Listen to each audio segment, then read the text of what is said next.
Halo Info Lovers, kali ini kita ada di mana ya? Tapi sebelumnya saya mau mengucapkan dulu Assalamualaikum warahmatullahi wabarakatuh, salam sejahtera, namo buddhaya, om swastiastu, salam kebajikan, salam keberagaman untuk Indonesia. Oke, Info Lovers, tahu gak sih kita ini ada di mana ya sekarang ya? Suasananya sepertinya kita mengenal sesuatu ya. Oke, kali ini kita ada di Kelenteng Talang Cirebon. Yang belum tahu pastinya dengan melihat podcast kali ini bakal banyak pengetahuan. Tapi sebelumnya kita harus kenalan dulu nih sama narasumber yang pastinya sangat luar biasa dan akan memberikan banyak banget informasi. Kita mau kenalan dulu yuk Infada Lovers. Halo Pak, selamat siang. Selamat siang. Dengan Bapak siapa nih? Boleh kenalan dulu sama teman-teman yang ada di rumah Infada Lovers. Nama saya Teddy, yang kebetulan sebagai Ketua Majelis Agama Konghucu Indonesia Cirebon. Oke, terima kasih ya Pak Teddy untuk perkenalannya. Oke, Pak Teddy, kita ini kan sebentar lagi nih mau merayakan Imlek ya Pak Teddy ya. Ya. Dan besok ya Pak Teddy ya. Lusa. Ya. Kita akan merayakan Imlek ya Pak. Dan kita berharap ada sesuatu yang bisa kita berikan informasi nih Pak kepada Infada Lovers tentang agama Konghucu ya Pak ya. Karena mungkin kan selama ini taunya cuma ada 5 agama. Dan sekarang harus ada informasi terbaru tentang Konghucu dan tentang perayaan Imlek terutama. Bener nggak Pak ya? Ya. Oke, Pak Teddy, boleh nggak sih Pak Teddy jelasin sejarah tentang hari raya ini? Boleh nggak Pak? Boleh. Jadi perayaan Imlek ini sebetulnya sudah lama sekali ya.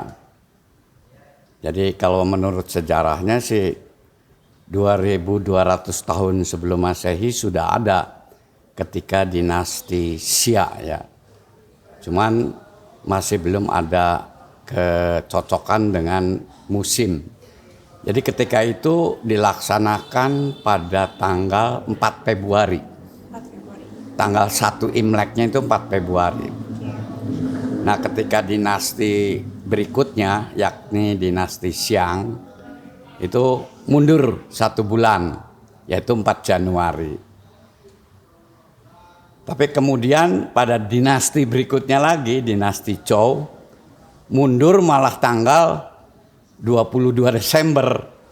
Padahal waktu itu cuaca sangat dingin sekali karena matahari berada jaraknya paling jauh dari bumi sehingga terjadi musim dingin yang sangat dingin. Jadi dengan berjalannya waktu salah seorang murid daripada Konghucu bertanya kepada Nabi Konghucu ini, bagaimanakah pemerintahan yang baik itu?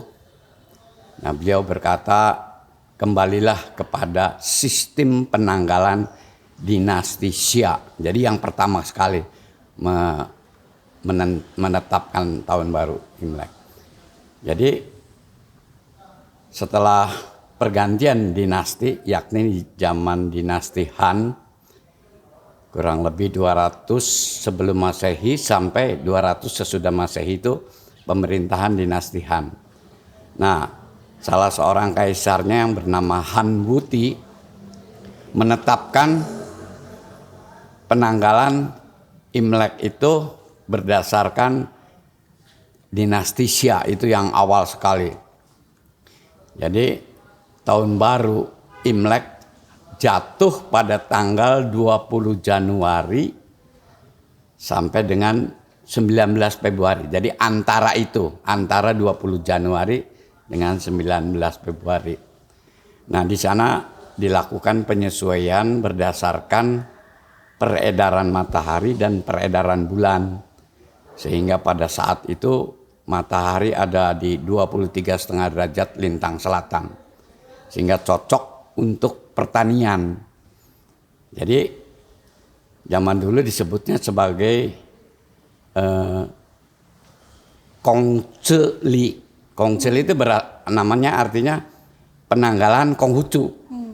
Ya, karena itu sejak dinasti Han ini kurang lebih Han Wuti ini memerintah tahun 104 sebelum Masehi. Menetapkan penanggalan nolnya itu berdasarkan kelahiran Konghucu. Jadi dari 551 sebelum Masehi, kalau kita tambahkan dengan Masehi ini jadi 2572. Jadi tahun ini adalah perayaan Imlek yang ke 2572. Nah, di samping nama Kongculi ini juga orang boleh menyebutkan sebagai Im Yang Li. Im itu artinya peredaran berdasarkan bulan. Kalau yang berdasarkan matahari. Jadi kalau Masehi itu kan matahari. Kalau seperti umat Muslim itu di Arab sendiri itu kan penanggalan berdasarkan bulan. Jadi kedua-duanya oleh Konghucu dipakai, baik peredaran matahari maupun peredaran bulan, sehingga terjadi kecocokan dengan musim.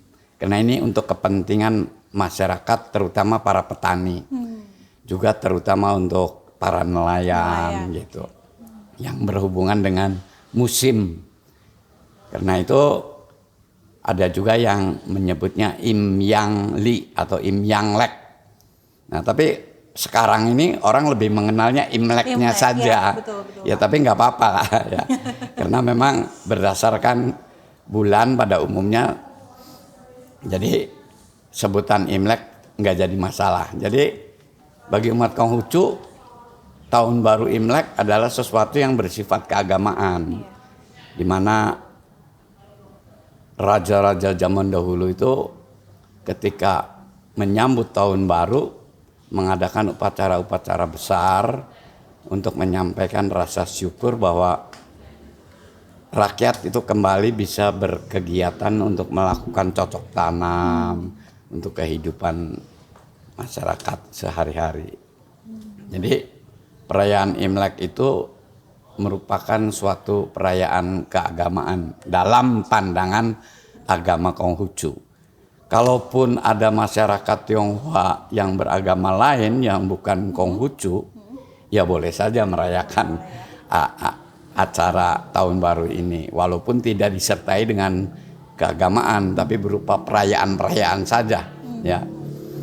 Dan tradisi yang biasa, yang paling umum adalah silaturahmi kepada orang tua. Sebab pada saat itulah kita melakukan sungkem kepada orang tua. Yang muda menghormati yang tua, anak cucu kumpul, lalu bersembahyang kepada leluhur. Karena zaman dulu itu biasanya di setiap keluarga itu ada altar leluhurnya atau nenek moyangnya yang satu garis keturunan biasanya. Tapi sekarang itu hanya orang-orang Konghucu yang menjalankan ini.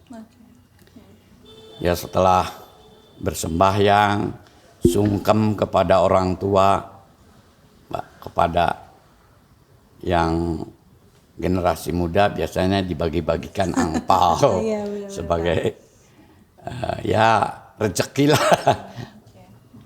Ang itu merah.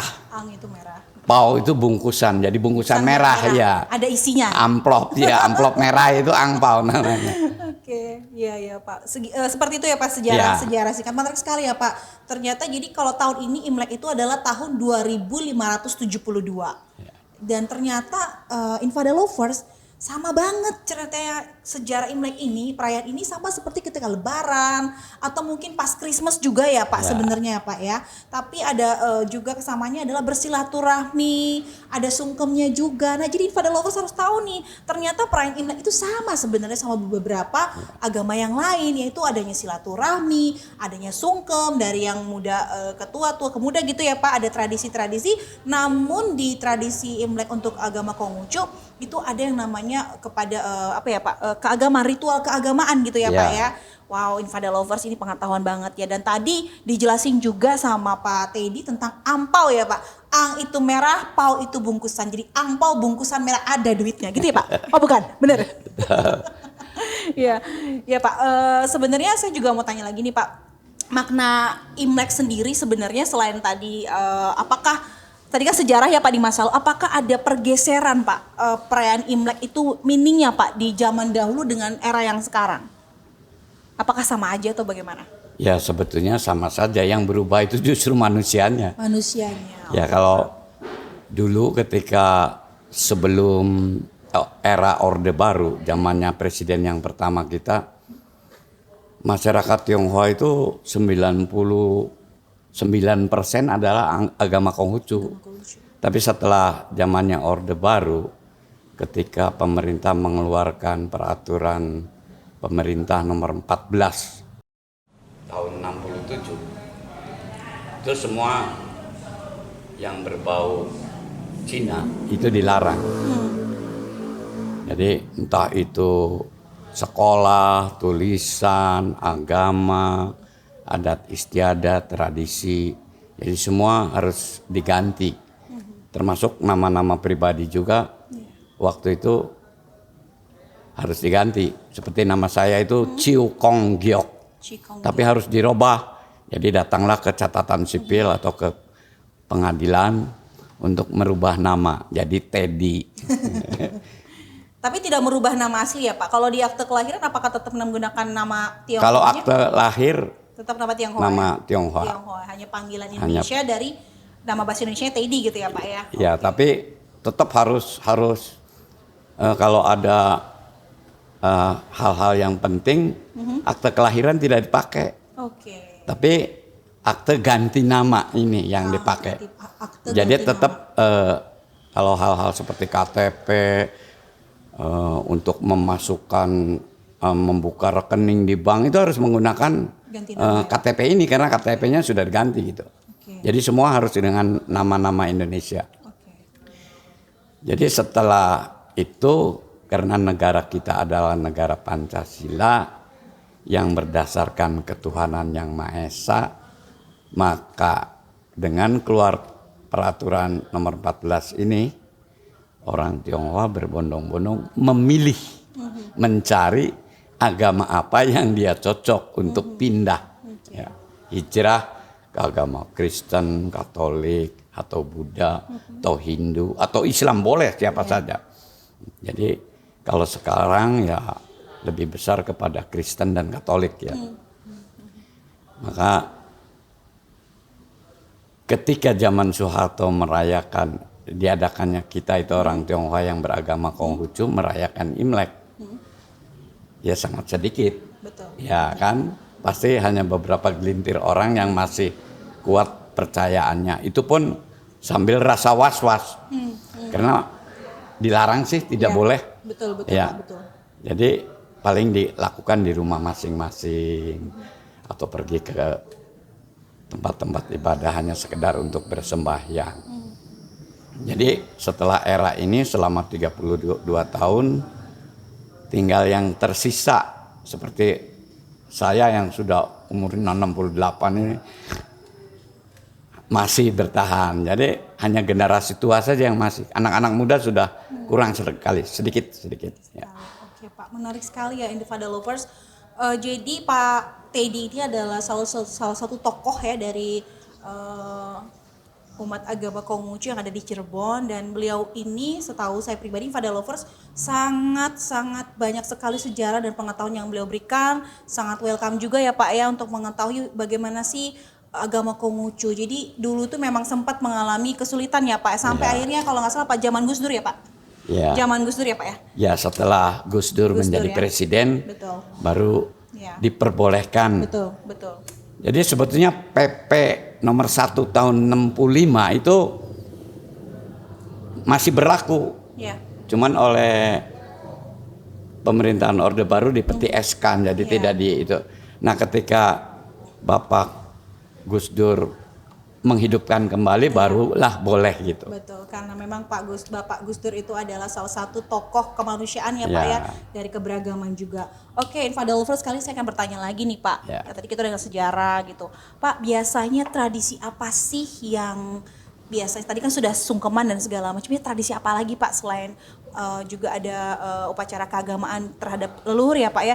Biasanya apa sih Pak selain itu? Apa ada makanan kah atau persiapan apakah yang dipersiapkan untuk merayakan Imlek? Ya pada awalnya sih menjelang tahun baru biasanya sih satu hari sebelum tahun baru nih siang hari jam 12 seperti nanti hari Jumat adalah hari perayaan tahun barunya. Nah hari Kamisnya itu di keluarga masing-masing membuat acara sembahyangan terhadap leluhurnya. Ya dengan kata lain sebagai ucapan syukur kepada Yang Maha Kuasa, kepada para leluhur bahwa sepanjang tahun ini telah dibimbing, diberi berkah, rezeki, kesehatan dan sebagainya. Dan memasuki tahun yang baru itu memohon perlindungan, biasanya kayak gitu untuk menjalankan kehidupan sepanjang tahun ini. Nah biasanya yang disajikan itu pada umumnya karena masyarakat waktu itu setelah melewati musim dingin itu sangat panjang kurang lebih 3 bulan ya. Tidak melakukan kegiatan apa-apa pun. Makanya jauh sebelum musim dingin masuk orang-orang Tionghoa membuat makanan yang tahan lama. Guna persiapan sepanjang tahun ini. Dan makanan yang tahan lama ini adalah dodol keranjang itu. Iya, betul. Selama 3 bulan ini. Dan ketika melakukan upacara sembahyang itu pun yang tersisa makanan itu cuman itu. Karena itu setiap tahun selalu ada gitu. Walaupun sekarang sih nggak perlu persiapan, itu beli aja di toko juga ada kan. Langsung jadi apa ya? Kalau zaman dulu kan harus sedia sendiri. Jadi dodol keranjang itu hanya bagian daripada tradisi yang masih diterapkan gitu. Kalau bagi orang-orang kaya mungkin nggak jadi masalah, tapi bagi masyarakat petani, masyarakat yang di desa-desa itu paling hanya itu aja makanannya. Itu tentang dodol keranjang. Dan bersamaan dengan berkembangnya zaman, kemajuan, lalu orang-orang sering menambahkan makanan-makanan yang disediakan. Biasanya dalam upacara sembahyang ini terdiri daripada 12 macam masakan. 12 macam masakan ini merupakan simbol dari 12 lubang kehidupan di dalam manusia. Seperti 2 mata, 2 telinga, 2 hidung, mulut, lalu yang buat buang air kencing, 9 kan? Iya, betul. Nah, lalu rahim ibu ini termasuk ini. Iya. Lalu pusar, udal ini ya. Lalu ubun-ubun. Kemudian yang terakhir adalah pori-pori yang melingkupi ke seluruh tubuh ini. Jadi 12 lubang. Kalau nggak salah kalau di kejawennya 9 kalau salah. Karena nggak memasukkan pusar sama udel sama rahim nggak dimasukin. Jadi simbol sebagai orang untuk ingat bahwa manusia itu berasal dari orang tua, harus berbakti kepada orang tua. Itu secara jasad ya. Karena di dalam ajaran Konghucu ada ayat yang mengatakan bahwa seluruh anggota tubuh dan badan kamu dari ujung rambut sampai kaki adalah pemberian orang tua. Jangan sampai kamu merusakkannya. Artinya kita manusia ya harus menjaga kesehatan. Di samping berbakti itu kan kalau hanya sekedar sembahyang nggak ada artinya bakti itu. Tetapi dalam perjalanan hidup harus dijaga nih kesehatan kita. Supaya menunjukkan kita menjaga pemberian orang tua. Itu salah satu alasannya. Ada juga yang menambahkan tradisi dengan berbagai macam ya, seperti ada yang pakai tebu. Ya, tebu. Tebu itu manis. Tetapi dia punya batas. Ya kan, berbuku-buku. Betul. Jadi janganlah kita kelewatan dalam melakukan hal yang berupa kesenangan. Jadi harus ada batasnya. Karena dalam agama Konghucu itu ada tengah sempurna. Jadi maksudnya manusia itu wajib menjaga ini. Karena manusia juga punya nafsu. Iya. Nafsu itu harus dibatasi.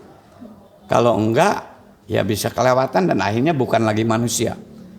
Karena manusia yang manusiawi itu harus menjaga kemanusiaannya.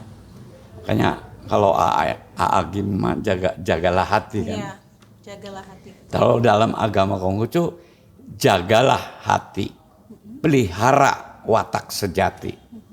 Itulah mengabdi kepada Tuhan. Jadi kalau hati, menjaga hati, kenapa harus dijaga? Karena di dalam hati kita itu ada nafsu. Kalau nggak dijaga bisa kelewatan. Lalu peliharalah watak sejati atau watak asli. Watak asli ini sebetulnya roh Tuhan yang diberikan oleh Tuhan kepada manusia di dalam hati manusia yang memberikan perintah untuk berbuat baik. Atau nur ilahi lah. Nur ya, ilahi. cahaya Tuhan. Betul, Ya. betul. Jadi dalam perjalanan hidup kita ini pasti kalau kita berbuat salah kita akan merasa berdosa gitu. Betul. Itu ada. Panggilan untuk berbuat baik itu selalu ada. Iya. Jadi pada intinya tiap manusia itu sebetulnya mempunyai sifat baik. Dan selalu memanggil untuk berbuat baik. Jadi pada intinya sih semua manusia suka kepada kebaikan. Iya.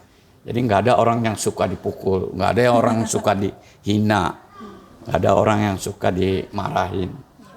Tapi kadang-kadang manusia hanya mau menerimanya saja kebaikan orang. Tapi kita pribadi kadang-kadang nggak mau memberikan kebaikan kepada orang lain. Padahal itu satu hal yang kodrati sifatnya, suka kepada kebaikan.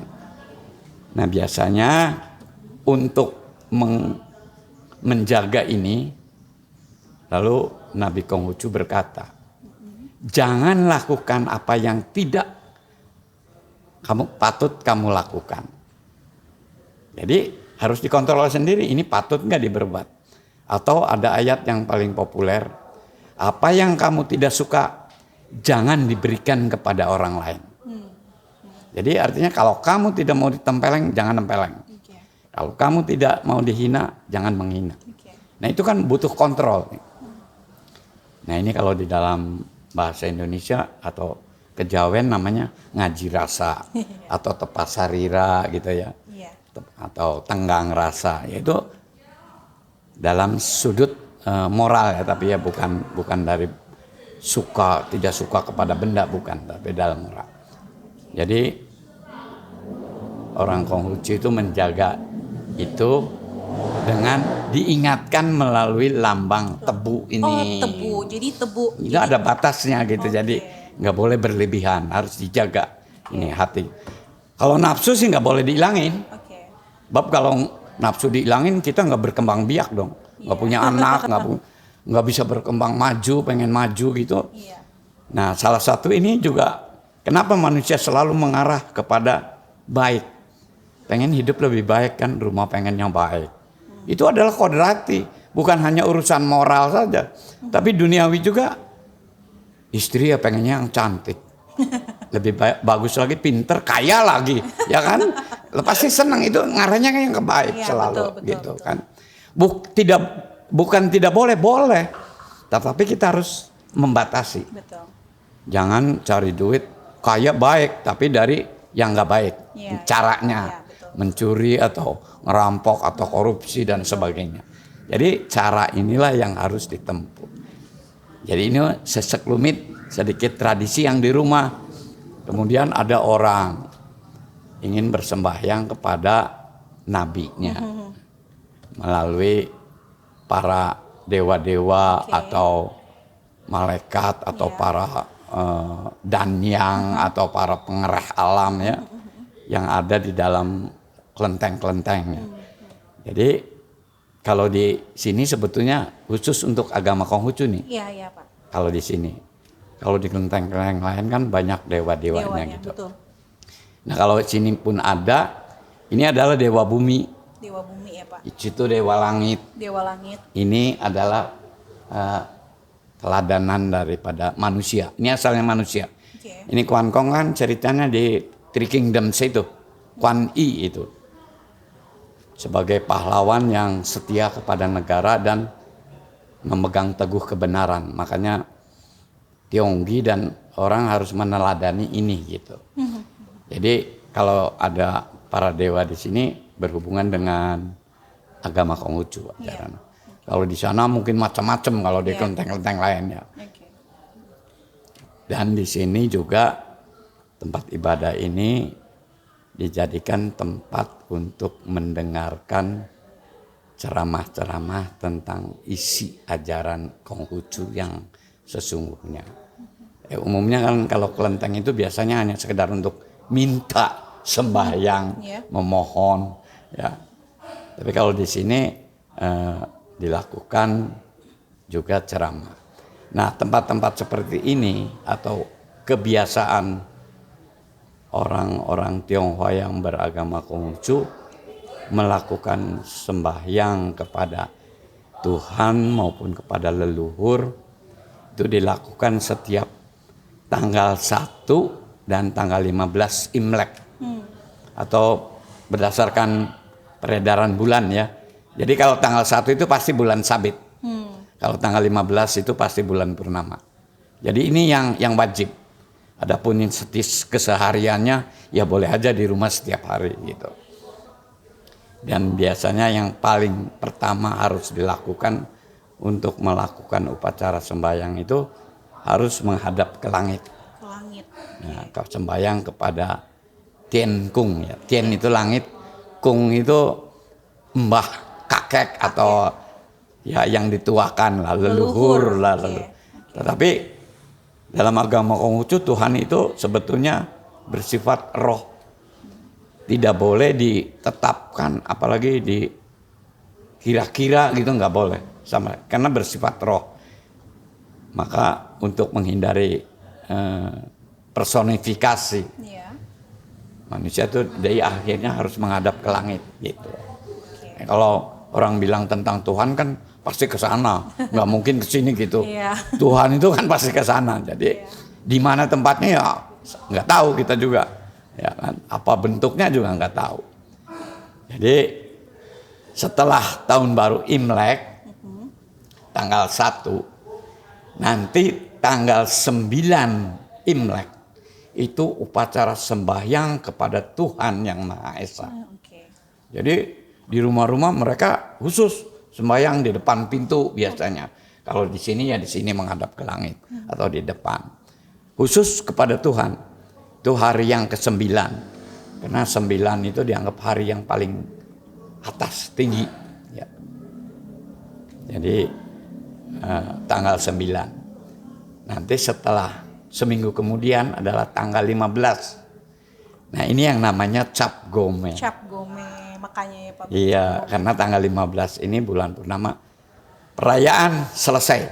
Jadi nggak boleh manusia terus-terusan bersukaria gitu.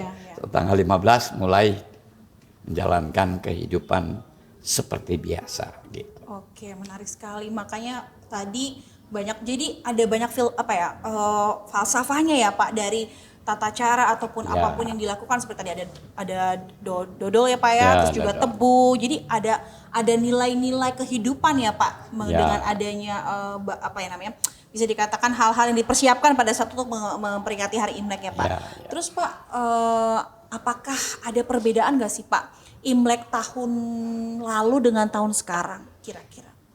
Ya kita tahu sendiri negeri kita sedang dilanda wabah pandemi ya. Jadi sejak bulan Maret tahun lalu di sini pun tidak ada kegiatan. Walaupun kebaktian tidak ada. Kalau secara pribadi silahkan sembahyang ya. Hanya tetap harus dijaga protokol kesehatannya ya. Karena kita pun kalau tidak membantu usaha pemerintah ya gimana lah ya. Semua tergantung rakyat gitu. Dan kita jangan menganggap bahwa diri kita itu orang suci, lalu merasa nggak apa-apalah, Tuhan pasti melindungi. Nggak bisa. Karena virus ini kan sesuatu yang berhubungan dengan hukum Tuhan juga. Iya. Keadaannya juga, keberadaannya juga kehendak yang maha kuasa. Dan manusialah yang bertugas gimana mengatasinya. Kan dengan melalui para ahli, penelitian, ya kan. Bagaimana mengobatinya? Pertama, mungkin karena obatnya belum ada, proses penularannya gimana? Para ahli menyelidiki, yaitu ya ini cara satu-satunya katanya masker, cuci tangan, jaga jarak. Jaga jarak ya Pak ya, Ya, jaga jarak. itu baru sistem penularan yang diketahui oleh para ahli. Karena meneliti obat itu kan nggak cukup 1-2 tahun ya kan. Jadi kita harus sabar di masa-masa yang seperti ini ya, masyarakat harus sama-sama membantu usaha pemerintah ini karena cukup besar juga dana yang diberikannya ya untuk mengatasi ini. Bukan hanya urusan penyakitnya saja, urusan ekonomi, urusan mata pencarian juga terganggu. Dengan kata lain, ekonomi kita ini juga kan mengalami penurunan yang cukup drastis. Supaya cepat, maka marilah seluruh masyarakat Indonesia pada umumnya, masyarakat Tionghoa pada khususnya, bantu pemerintah dengan menjaga protokol kesehatan ini sesuai dengan anjuran pemerintah agar cepat selesai dan kita pun kembali hidup normal. Begitu. Oke, terima kasih banget Pak Teddy.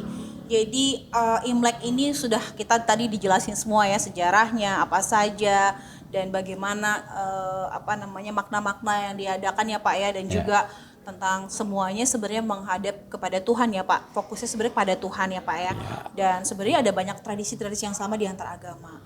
Nah terakhir nih Pak, kalau saya mau tanya lagi terakhir ya Pak, simbol-simbol apa sih yang ada di sini nih sebenarnya ada maknanya nggak sih Pak? Tapi kalau saya lihat tadi Bapak sudah jelasin semua ya gitu ya, bahwa semuanya adalah ada hal-hal baik ya Pak di dalamnya. Pesan Bapak nih untuk kita semua apa Pak? Untuk Infada Lovers yang ada di manapun berada saat ini, pesannya untuk Imlek tahun ini apa Pak? Ya, Imlek itu sebetulnya sesuatu yang berhubungan dengan Tuhan. Jadi kalau berhubungan dengan Tuhan, tentu harus berhubungan juga dengan hati manusia. Jadi Tuhan akan mendengar manusia dengan sujud dari hati manusia sendiri. Kesujudan hati manusia itu tidak harus dilakukan di tempat ibadah. Dimanapun kita berada, Tuhan pasti akan mendengar. Karena hati inilah yang berbicara. Jadi adapun hura-hura itu hanya berupa kesenangan ya, yang berhubungan dengan keramaian dan sebagainya. Itu bukan merupakan hal yang pokok.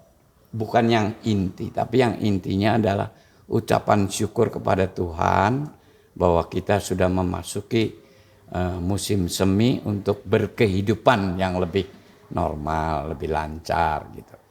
Adapun hal yang paling kita pegang itu. Jadi tidak harus kita datang ke tempat ibadah berbondong-bondong, melakukan kerumunan karena kondisi kita sedang pandemi demikian, jadi kita harus menyadari ya, mudah-mudahan semua ini cepat selesai dan di tahun-tahun yang akan datang mungkin bisa kembali normal gitu. Aduh, makasih banyak nih Pak Teddy. Sebenarnya banyak mau ditanyain ya, cuman saya rasa sudah sangat mendalam sekali Bapak Teddy sampaikan. Terima kasih banyak Pak. Semoga Infada Lovers yang ada di rumah dapat pengetahuan baru nih tentang perayaan Imlek itu sebenarnya seperti apa. Semoga di tahun depan kita ketemu lagi ya Pak dengan topik yang menarik ya Pak, yang paling seru. Karena Kelenteng Talang ini terkenal banget loh Pak, acara kalau lagi Imlekannya keren banget. Oke, Infada Lovers, terima kasih buat podcast kita kali ini. Wassalamualaikum warahmatullahi wabarakatuh. Salam sejahtera, namo buddhaya, Om Swastiastu, salam kebajikan, salam keberagaman untuk Indonesia. See you. Oke.